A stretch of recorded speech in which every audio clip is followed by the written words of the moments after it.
इलाहा इल्लल्लाह वो जन्नत में जाएंगे।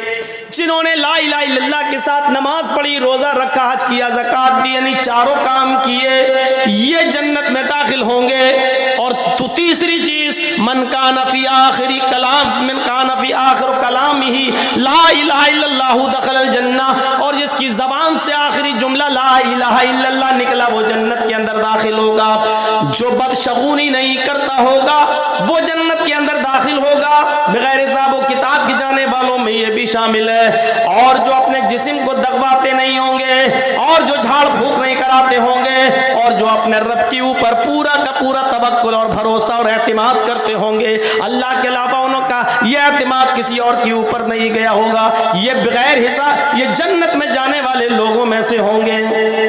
आइए एक और आसान तरीका बता दूं जन्नत में जाने का, और बहुत आसान है। मा मिनकुम मिन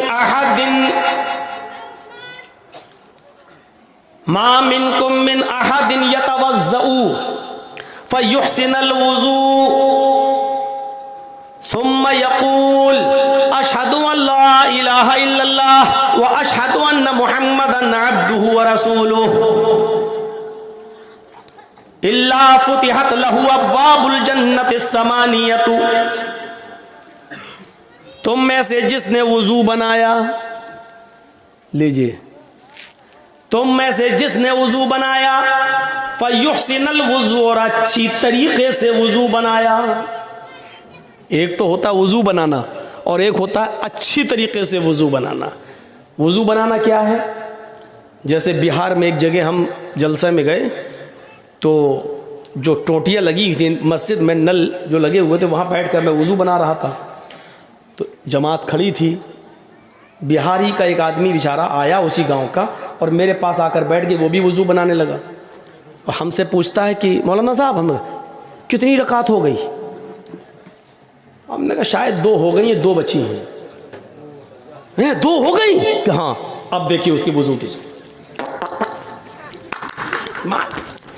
अल्लाह, उसको दोनों मिल गई। और मैं जब तक वुजू बना के पहुंचा तो मेरी एक और छूट गई। बैठा तो निकल चुकी थी, 2 रह गई थी।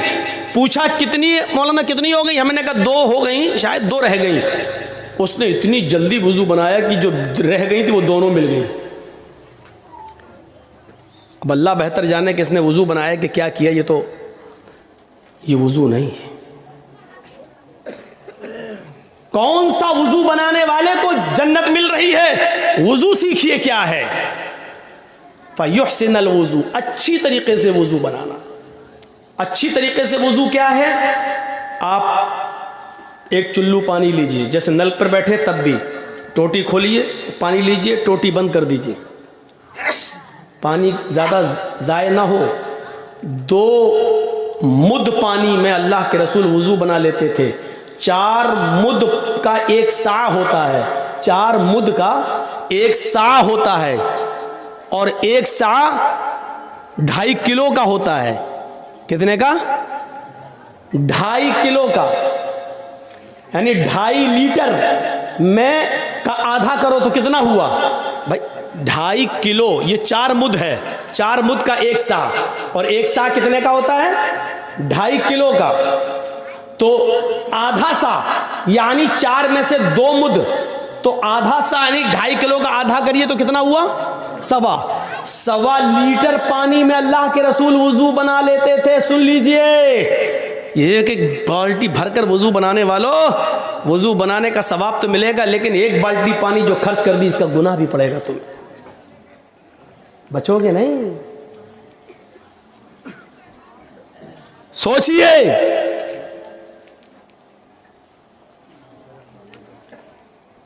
दो सा 2.5 दूनी 5 लीटर की एक कट्टी में अल्लाह के रसूल गुस्ल कर लिया करते थे, पूरा नहा लिया करते थे, और वो भी गुस्ले जनाबत, नापाकी वाला गुस्ल कर लेते थे।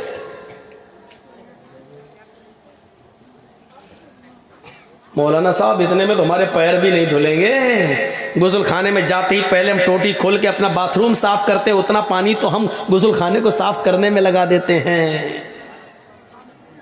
एक एक चीज़ का हिसाब होगा। पानी की कदर उनसे पूछो जिस मुल्कों में पानी बड़ी मुश्किल से मिलता है, उनसे पूछो पानी की कदर,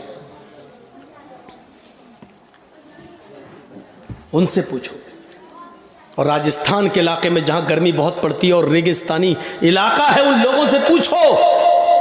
पहाड़ी इलाकों पर जहाँ पानी पहुँचता नहीं है, उनसे पूछो पानी की कदर। तो ये खोला, या लोटा है, पलटा, ये पानी लिया, अब इसको ऐसे मलिए, ये अच्छी तरीके से वुज़ू बनाना। ये हुआ? अभी नहीं हुआ। अब ये उंगलियां इसमें डालिए ऐसे, ये वाली उंगलियां इधर और ये वाली उंगलियां इधर, ये। फिर दूसरी बार लीजिए, फिर ऐसे कीजिए, फिर ऐसे करिए, फिर तीसरी बार पानी लीजिए, फिर ऐसे कीजिए। ये हुआ। अब आइए, फिर एक चुल्लू पानी लीजिए, आधा पानी मुंह में, आधा, और आधा बचे फिर नाक में चढ़ाइए। जिस हदीस में ये आया 3 बार कुल्ला करो, फिर 3 बार नाक में पानी डालो, बहुत ही मौजरत के साथ कहता हूं यह हदीस ज़ईफ है। एक ही चुल्लू पानी लेना है, आधा मुंह में। अब शुरू में थोड़ी सी आदत नहीं बनेगी, कभी पूरा ही चला जाएगा मुंह में, क्योंकि अभी यहाँ तक आदत नहीं है आपकी। आधा मुंह में और आधा नाक में। अब दाहिने हाथ की उंगली से दांतों को रगड़िए ऐसा, और बाएं हाथ के ये अंगूठा और ये वाली उंगली ये नाक में डालिए ऐसे, और उसके बाद नाक से निकालने के बाद जो आधा पानी मुंह में था उसका कुल्ला कीजिए, जो पानी मुंह में उसको नीचे डालिए, और ये अंगूठे से बायां, ये बाएं नाक का नथुना पकड़िए ऐसे, दबाइए और नाक झाड़िए कस के। हम ज़्यादा ज़ोर से नहीं बोले करेंगे, नहीं तो पता चला यहाँ असली की यहीं टपक जाएगा। ऐसे करके झाड़िए, फिर इस उंगली से आप ये पकड़ के दबाइए ऐसे, फिर झाड़िए, और फिर दोनों हाथ से पकड़ के उसको साफ करिए। ईमानदारी के साथ बताइए, अभी तो पैर तक हम पहुंचे भी नहीं हैं। ईमानदारी के साथ बताइए, हाथ धुलने तक और कुल्ला और नाक में पानी डालने तक कितने लोग अमल करते हैं हमारी सोसाइटी और समाज में। इसका मतलब हमारा वुज़ू भी अभी सही नहीं है, नमाज का नंबर तो बहुत दूर में आएगा। अभी एक बार हुआ, ऐसे ही दोबारा फिर पानी लेना है, और फिर आधा मुंह में और आधा नाक में चढ़ाना है, और फिर वही दोहराना है। फिर तीसरी बार आधा मुंह में आधा नाक में, और फिर यही करना है। अब आया नंबर चेहरे का। अब देखिए, ये नहीं, अभी हाँ, चेहरे का। एक चुल्लू पानी लिया और ऐसे लेके चुल्लू एक ही भरना है। बहुत से लोग नल की टोटी में ऐसे दोनों हाथ लेकर फिर मुंह धुलते हैं, पानी का ज़िया है, पानी की बर्बादी है। पानी एक ही चुल्लू लेना है, और उस एक चुल्लू पानी को लेकर ऐसे, ये ऐसे करिए, ये फिर लीजिए, फिर ऐसे करिए, मतलब कानों की लौ तक ये। और जब 3 बार ऐसे कर लें, फिर एक चुल्लू पानी अलग लीजिए। ये 3 बार मुंह हो गया। अब एक चुल्लू पानी लेकर उसको दोनों हाथों पर ऐसे डाल के ये ऐसे करके, अब ये दाढ़ी में ऐसे, जिसकी दाढ़ी हो वो ऐसे करे। अब जिसकी दाढ़ी होगी वो करेगा। अब चिकने चपाट लेडीज चेहरे वाले थोड़ी कर पाएंगे बेचारे, जिनके चेहरे औरतों की तरह, बेचारे क्या करेंगे? वो बेचारे नहीं लेंगे चुल्लू पानी, दाढ़ी नहीं है तो क्या करेंगे वो। जिसकी दाढ़ी है वो, ये है आपका मुंह। मौलाना साहब तकरीर कहाँ कर रहे हैं? ये मसले सीखना ज़रूरी है। जलसे बहुत सुन चुके हैं आप, लंबी चौड़ी तकरीरें बहुत सुन चुके हैं आप। 20 साल से तकरीरें करने आ रहा हूं। अगर हमारा वुजू ही सही नहीं है तो 20 साल की मेहनत बेकार हो गई हमारी। जलसे नमाज और आदि बनाने के लिए होते हैं, इबादत क्या? अगर उन जलसों से हमारी इबादतें वैसी की वैसी हो रही हैं तो फिर इन जलसों का कोई फ़र्क नहीं पड़ रहा हमारी ज़िंदगी पर, जब हमारा वुज़ू सही नहीं, हमारी नमाजें सही नहीं। और कल इंशाअल्लाह बताऊंगा आपको नमाज के टॉपिक पर। आज ये बता रहा हूं जन्नती कौन, और कल नमाज के टॉपिक पर अजान क्यों दी जाती है, कल ये बताऊंगा। जोहर में 4 रकात क्यों है, कल ये बताऊंगा। फजर में 2 रकात क्यों पढ़ी जाती है, ये बताऊंगा। मगरिब में 3 रकात क्यों पढ़ी जाती है, ये बताऊंगा। मगरिब और इशा की और फजर की नमाज में ज़ोर से क्यों पढ़ा जाता है, इमाम ज़ोर से तिलावत क्यों करता है, जोहर में और असर में आदमी आहिस्ता क्यों पढ़ता है, कल ये बताऊंगा। कल की तकरीर थोड़ी दूसरे हिसाब की होगी नमाजी पर, लेकिन यह बताया जाएगा कि जोर से क़िरात क्यों की जाती है और आहिस्ता क्यों की जाती है। जोहर में 4 क्यों हैं और असर में 4 क्यों हैं और इशा में 4 क्यों हैं, और फजर जो सबसे अहम नमाज है जिसमें उठना मुश्किल है उसमें 2 ही क्यों हैं।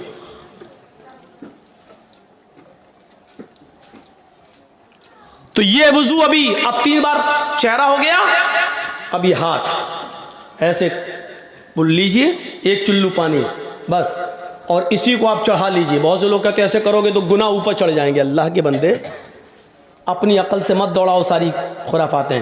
पानी लिया और ऐसे करो, और इस हाथ से ऐसे ऐसे ये कोहनी तक आप धुलिए, फिर लीजिए, फिर कोहनी तक धुलिए, फिर इसी दाहिने हाथ में 1 चुल्लू पानी भरकर फिर उल्टे हाथ पर ऐसे ऐसे कीजिए, ये फिर लीजिए, फिर कीजिए।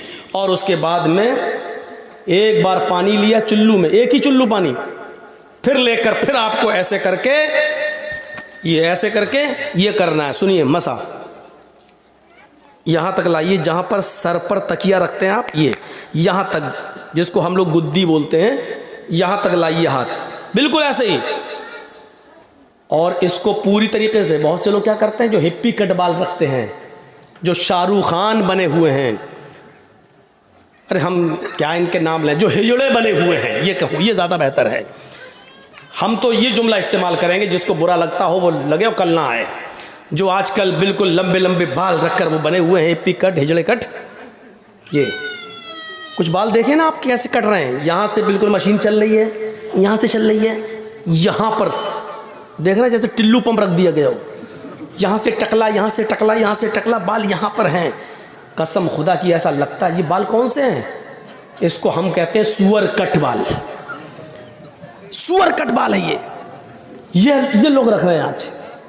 ये तो क्या है, सर का मसा, ये और फिर यहाँ से वापस लाइए, ये अब आपका सर का मसा हो गया। और जोर से करना है, बाल बिगड़ जाने दो। अरे हमारे भी तो बिगड़ गए हैं, हम भी तो कंगी अंगी करके आए। आपको समझाने के लिए देखिए, ये लिया यहाँ से लेके ऐसे, ये लीजिए, ये हो गया, फिर यहाँ से वापस लाइए, ये। अब उसके बाद दोबारा पानी लेने की जरूरत नहीं है, इसी दोनों उंगलियों को कान में डालिए और कान में आप फेरते चले जाइए। आपकी उंगली अपने आप घूमती रहेगी। क्यों? उसमें वो गड्ढे बने हुए हैं, ये अपने आप जब आप ऐसे करेंगे, ऐसे चलाएंगे तो सब उसकी जो नालियां बनी हुई हैं उसमें जाता रहेगा। ये करने के बाद ऐसे देखिए, ये कर लिया, और ये 2 अंगूठे, ये देखिए, ये गौर से, इस वक्त खरगोश मत समझना हमको। ये 2 अंगूठे जो अभी यहाँ करने के बाद ये एक बार, ये है आपका सर का मसा। ईमानदारी के साथ बताइएगा ऐसा वुजू कौन बना रहा है आजकल? चले हैं नमाज पढ़ने के लिए, 900 चूहे खा के बिल्ली चली हज को। अब उसके बाद में आइए पानी के लिए पैर धुलने का। तो ये पैर धुलने का बड़ा अजीब मसला है, 3 बार कैसे धुला जाएगा? अब चिल्लू भर पानी लेकर तो नहीं धुला जाएगा, तो आपके पास जो लोटा हो तो वो उस पर थोड़ा सा पैर में उलट कर ये करिए ऐसे, और फिर ये उंगली ऐसे, एक उंगली, अब हम मोजे पहने हैं तो इसलिए एक उंगली को जैसे हम हाथ में किया था ऐसे इसको भी ऐसे करिए। आपको लगता है कि कहीं खुश्क न रह जाए, थोड़ा सा पानी और डाल लीजिए, फिर ऐसे करिए, ये ऐसे 3 बार ये और 3 बार ये। दोनों पैर कम से कम यहाँ तक, टखने तक, यहाँ तक धुलना है। ज़्यादा अगर आप धुल लेते हैं तो कोई मुज़ायक़ा नहीं है, कोई हर्ज नहीं है, धुल सकते हैं। ये है आपका वुज़ू, जिसको कहते हैं फ़युहसिनुल वुज़ू, अच्छी तरीके से वुज़ू बनाना। अब हदीस सुनिए, मा मिनकुम मिन अहदिन यतवज़्ज़उ फयुहसिनुल वुज़ू थुम्मा यक़ूल, तुम में से जिसने वुज़ू बनाया और अच्छी तरीके से वुज़ू बनाया और वुज़ू बनाने के बाद खड़ा हो गया, वुज़ू बनाकर फारिग हुआ, खड़ा हो गया, खड़ा होने के बाद जिसने ये दुआ पढ़ी, अशहदु अल्ला इलाहा इल्लल्लाहु व अशहदु अन्ना मुहम्मदन अब्दुहु व रसूलुहु, जिसने वुज़ू बनाने के बाद ये दुआ पढ़ी, इल्ला फुतिहत लहु अब्वाबुल जन्नति समानिया, ऐसे आदमी के लिए जन्नत के 8 दरवाजे खोल दिए जाते हैं। जन्नत के 8 दरवाजे इस आदमी के लिए खोल दिए जाते हैं। अच्छी तरीके से वुजू बनाकर दुआ मांगने वाला, दुआ पढ़ने वाले के लिए जन्नत के 8 दरवाजे खोल दिए जाते हैं। ये है जन्नत।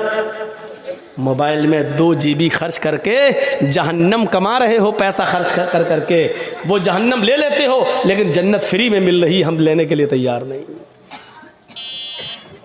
ये हो गया वुजू। और वुजू बनाने के बाद जिसने दुआ पढ़ी, और दुआ देखो इतना सा बच्चा कुर्सी चोरी करके कहाँ भाग रहा, रहने दो, किसी बड़े बाप का बेटा लग रहा हूँ, अभी से ज़मीन पे नहीं बैठ रहा, अभी से कुर्सी पे बैठ रहा है। हमें डर लगता है आगे चल के ये मोदी ना बन जाए। तो वुजू बनाया और अच्छी तरीके से वुजू, और वुजू बनाने के बाद ये दुआ, बहुत से लोग ये दुआ भी पढ़ते हैं, अल्लाहुम्मा जअलनी मिनत तव्वाबीन व जअलनी मिनल मुतताहिरीन। कोई हर्ज नहीं, पढ़ सकते हो, जायज़ है। लेकिन मुस्लिम शरीफ की हदीस में इतनी ही दुआ बताई जितनी मैंने पढ़ी है, अशहदु अल्ला इलाहा इल्लल्लाह व अशहदु अन्ना मुहम्मदन अब्दुहु व रसूलुहु। अगर इतनी दुआ पढ़ते हैं तब भी काफ़ी है, और ये हदीस सही है, मुस्लिम की है। तिरमिज़ी के अंदर अल्फाज की ज़्यादती है, अल्लाहुम्मा जअलनी मिनत तव्वाबीन व जअलनी मिनल मुतताहिरीन। आप पढ़ सकते हैं, कोई हर्ज की बात नहीं। तो जिसने ये दुआ पढ़ी उसके लिए जन्नत का 1 नहीं, 2 नहीं, 3 नहीं, 4 नहीं, 8 दरवाजे उसके लिए खोल दिए जाते हैं। जन्नत के 8 दरवाजे उसके लिए खोल दिए जाते हैं। अब सुनिए, वुजू बनाया और वुजू बनाने के बाद दुआ पढ़ी, उसके लिए जन्नत के दरवाजे खोल दिए गए। एक और हदीस इसी में जोड़ देता हूँ। हजरत बिलाल रजी अल्लाह तआला अन्हु को अल्लाह के नबी सल्लल्लाहु अलैहि वसल्लम ने फरमाया, आए बिलाल मैंने जन्नत का दौरा किया, आए बिलाल मुझे जन्नत दिखाई गई, आए बिलाल जब मुझे मेराज हुई और मुझे जिब्रील ने जन्नत का मुआयना कराया, मुझे जन्नत दिखाई, तो मैंने जन्नत देखी। जन्नत के अंदर हमने तुम्हारे जूतों की आवाज सुनी। आए बिलाल जन्नत के अंदर मैंने तुम्हारे जूतों की आवाज सुनी। तुम ऐसा कौन सा अमल करते हो जिस अमल की वजह से मैंने जन्नत के अंदर तुम्हारे जूतों की आवाज सुनी। यानी अल्लाह ने मुझे पेश की, ये बता दिया है, मुझे अल्लाह ने पहले ही से ये बात बाखबर कर दिया है कि मैं बिलाल को जन्नत देकर रहूंगा। आए बिलाल ऐसा अमल बताओ जो तुम दुनिया में करते हो और अल्लाह ने उस अमल के बदले में तुम्हें जन्नत दे दी। तो जानते हो हजरत बिलाल ने कौन सा अमल बताया? कहा अल्लाह के रसूल वैसे तो मैं नहीं जानता कि कोई अमल मेरा ज्यादा हो, जो सब करते हैं वो मैं भी करता हूं, जितना सब करते हैं उतना मैं भी करता हूं, लेकिन एक अमल शायद है जो मैं औरों को करते हुए नहीं देखता। फरमाया क्या? बिलाल बताओ क्या? फरमाया अय अल्लाह के रसूल मैं बगैर वुजू के कभी नहीं रहता, मैं बिना वुजू के कभी नहीं रहता। आए अल्लाह के रसूल जब भी मेरा वुजू टूटता है, जब भी मैं पेशाब व पायखाने से फारिग होता हूँ, जब भी मैं सोकर उठता हूँ, या जब भी मेरा किसी और वजह से वुजू टूट जाता है, किसी और वजह से वुजू टूट जाता है, तो अल्लाह के नबी फिर मैं फौरन वुजू बना लेता हूँ, फिर मैं फौरन वुजू बना लेता हूँ। और जब भी मैं वुजू बनाता हूँ तो मैं 2, 4, 6, 8 रकात जितनी अल्लाह मुझे ताकत देता है मैं ज़रूर पढ़ लेता हूँ। यानी मैं वुजू बनाकर 2, 4 नफिल नमाज तहय्युतुल वुजू मैं ज़रूर अदा कर लेता हूँ। पहली चीज़ मैं बिना वुजू के नहीं रहता, जब भी मेरा वुजू टूट जाता है मैं फ़ौरन दोबारा वुजू बना लेता हूँ, और जब भी मैं वुजू बनाता हूँ तो मैं 2 रकात कम से कम तहय्युतुल वुजू ज़रूर पढ़ लेता हूँ। अल्लाह के नबी ने कहा बस बस बस आए बिलाल यही तेरा वो अमल है जो तुझे जन्नत के अंदर ले गया। पता चला कि बावुज़ू रहना और जब भी वज़ू बनाया जाए उसके बाद 2 रकात नफिल पढ़ लेना, ये भी जन्नत में जाने वाला एक रास्ता है। हम आए ही हैं इस दुनिया में जन्नत कमाने के लिए, वरना जो अमल करके नहीं मरता वो गोलियों से मर जाता है। देख लो, कल फिर मर्डर हुआ रात में 3 बजे। 20 साल से सबसे ज्यादा तकरीरें मेरी कत्ल पर वही मौज़मपुर, हाड़ू चक और नारायणपुर वाले इलाके में होती है, कत्ल पर। क्या फर्क पड़ा है? आप ईमानदारी के साथ बता दीजिए, तकरीरों का कोई असर हो रहा है? जलसा चाहिए मौलाना जर्जीस साहब का, कोई और मौलाना नहीं चलेगा, जर्जीस साहब हर हाल में चाहिए। और जर्जीस साहब की 20 साल की तकरीरों का असर देखो, न कत्ल बंद हो रहा है, न जराइम बंद हो रहे हैं, न कैरम बोर्ड बंद हो रहा है, न गाली गलूच, न शराब नोशी, न सूद, न ब्याज, कोई कमी उसमें नहीं आ रही है। ये सूरत हाल पैदा है। हम और आप सब इस दुनिया में, इसीलिए मैंने कहा कल का भरोसा नहीं। बताइए, 16 साल का लड़का, 19 साल का आदमी, अभी उस बेचारे ने जिंदगी में देखा क्या था? मैं नहीं जानता हूं कि वो अच्छा था या बुरा। अच्छे और बुरे का फैसला तो मेरे भाइयों सिर्फ अल्लाह के अलावा कोई नहीं कर सकता। और याद करो उस जंग को जिसमें एक काफिर कई मुसलमान सहाबा को कत्ल कर चुका है, और जब एक सहाबी उसके पास पहुंच गए और उसको मारने के लिए तलवार उठाई, क्योंकि वो कई लोगों को मार चुका था, जब सहाबी ने उसके पेट में तलवार मारना चाहिए, मौका अच्छा था, तो उसने फौरन तलवार फेंक दी और कहने लगा अशहदु अल्ला इलाहा इल्लल्लाह व अशहदु अन्ना मुहम्मदन अब्दुहु व रसूलुहु। देखो मैंने तलवार फेंक दी, कलमा पढ़ लिया, अब मुझे मत मारो, मैं मुसलमान हूँ, मैं सहाबी, मैं इस्लाम ला चुका हूँ। उस सहाबी ने तलवार रोक ली और रोकने के बाद कुछ सोचने लगा, कुछ सोचा और सोचने के बाद उठाकर तलवार मार ही दी और उसको मार डाला। जंग खत्म होने के बाद अल्लाह के नबी सल्लल्लाहु अलैहि वसल्लम के पास आए, कहा अल्लाह के रसूल, उसने कई लोगों को मारा, जब मारते मारते हमारे करीब आया और मैंने तलवार उसके ऊपर उठाई तो उसने फौरन कह दिया अशहदु अल्ला इलाहा इल्लल्लाह व अन्ना मुहम्मदन अब्दुहु व रसूलुहु। उसने तलवार फेंक दी थी, कहने लगा कि मैं इस्लाम ले आया, मुझे मत मारो, मैंने रोक लिया तलवार, लेकिन उसके बाद फिर मैंने तलवार मार दी, क्योंकि मैंने जान लिया था कि वो मौत के डर से कह रहा है। उसने देख लिया कि तलवार मेरे हाथ में, वो मौत से बचने के लिए कलमा पढ़ रहा है। अल्लाह के नबी सल्लल्लाहु अलैहि वसल्लम ने फरमाया लिमा कतलहू, तुमने उसको, लिमा कतलतहू, तुमने उसको कत्ल क्यों किया? जब उसने कलमा पढ़ लिया था तो तुमने उसको कत्ल क्यों किया? इस सहाबी ने जवाब दिया, अय अल्लाह के नबी, वो मौत के डर से कलमा पढ़ रहा था। उसने जब देख लिया कि मेरे हाथ में तलवार है और यह आदमी मुझे बिल्कुल मारने के डर पे है, तब उसने मौत से बचने के लिए कलमा पढ़ लिया, इसलिए मैंने उसको मार दिया। फरमाया अशक़क़्त क़ल्बहू, उसने मौत के डर से कलमा पढ़ा या अल्लाह के डर से कलमा पढ़ा? ये तुझे कैसे पता चला? क्या तूने उसके दिल को चीर कर देख लिया था? क्या तू उसके दिल में घुसा हुआ था? तुझे कैसे पता चला कि उसने मौत के डर से पढ़ा है या अल्लाह के डर से? कल कयामत के दिन तू इस कलमे को क्या जवाब देगा? कल कयामत के दिन ये कलमा जब आएगा, ला इलाहा इल्लल्लाह मुहम्मदुर रसूलुल्लाह, जब इसकी जबान से ये कलमा निकलते हुए आएगा तो तू इस कलमे को कल क्या जवाब देगा? कयामत के दिन तू इस कलमे को क्या जवाब देगा? इस कलमे की गर्दन का हाथ तेरे गरिबान पर होगा, तू इस कलमे को कल कयामत के दिन क्या जवाब देगा?